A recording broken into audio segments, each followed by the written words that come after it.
Monsieur Ligère, vous êtes éleveur dans quel département? Dans l'Ain, Vous avez des prairies naturelles oui, 123 hectares. et comment elles se portent? Plutôt pas trop bien, avec les taupes, les sangliers, les mulots, enfin pas mal esquinté quoi. Vous avez entendu parler de la dégénérescence des prairies? Oui. Qu'est-ce que vous faites pour lutter contre? S'il y avait un moyen pour le faire, on arriverait à faire quelque chose, mais c'est pas évident quoi.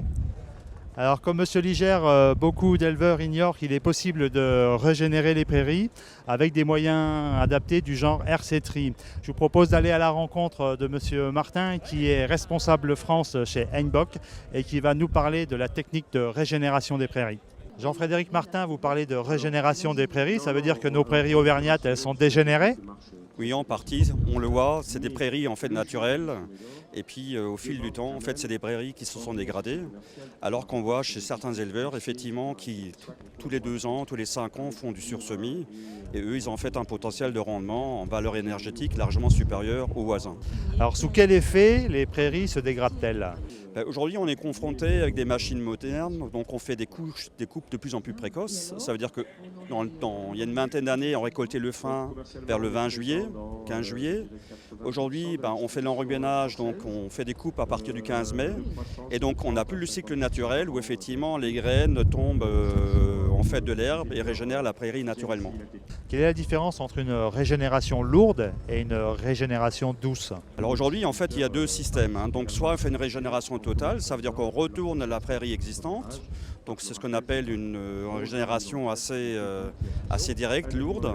Et sinon, on a ce qu'on appelle nous une régénération en fait douce. Donc ça veut dire qu'on ne retourne pas à l'intégralité la prairie et on fait en fait ce qu'on appelle la technique toute simple du sursemis. Alors quel est le principe de fonctionnement d'une RC-Tri?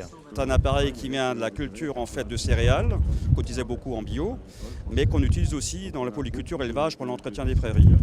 Et en fait, c'est une machine qui a donc des dents, qui travaille donc en vibrante, qui gratte la surface. Et quand on le combine donc avec un semoir pneumatique, on peut en fait semer en même temps qu'on régénère la prairie. Alors les dents, quel effet elles produisent au niveau du sol et des radicelles? Alors les dents en elles-mêmes, elles ont en fait une fonction vibrante, donc elles grattent la surface, elles créent un petit lit de semences. Et quand on sème directement avec le semoir, avec un éclateur, on arrive à remettre en surface. Et c'est au contact effectivement graines, sol qu'on arrive effectivement à remettre en place un couvert.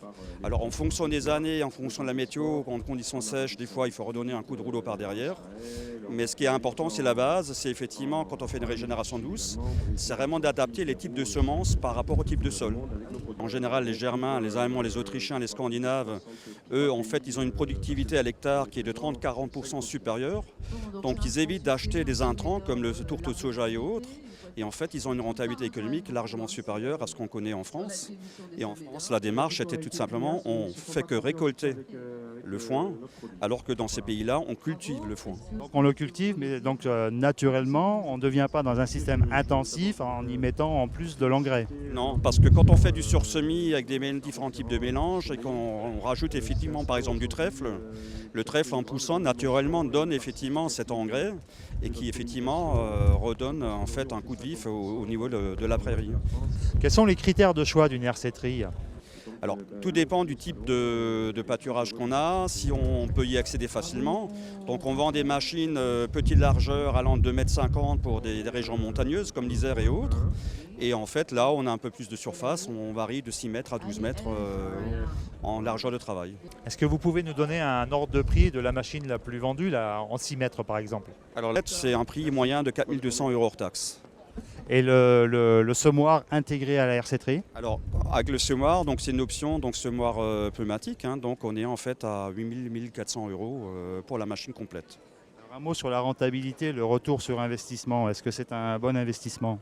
Alors l'investissement, on peut avoir effectivement, il suffit de faire le calcul combien représente le budget de complément alimentaire en forme de tourteau par rapport à la surface effectivement qu'on exploite. Et en fait, on a eu des retours d'investissement au bout de la 2e année.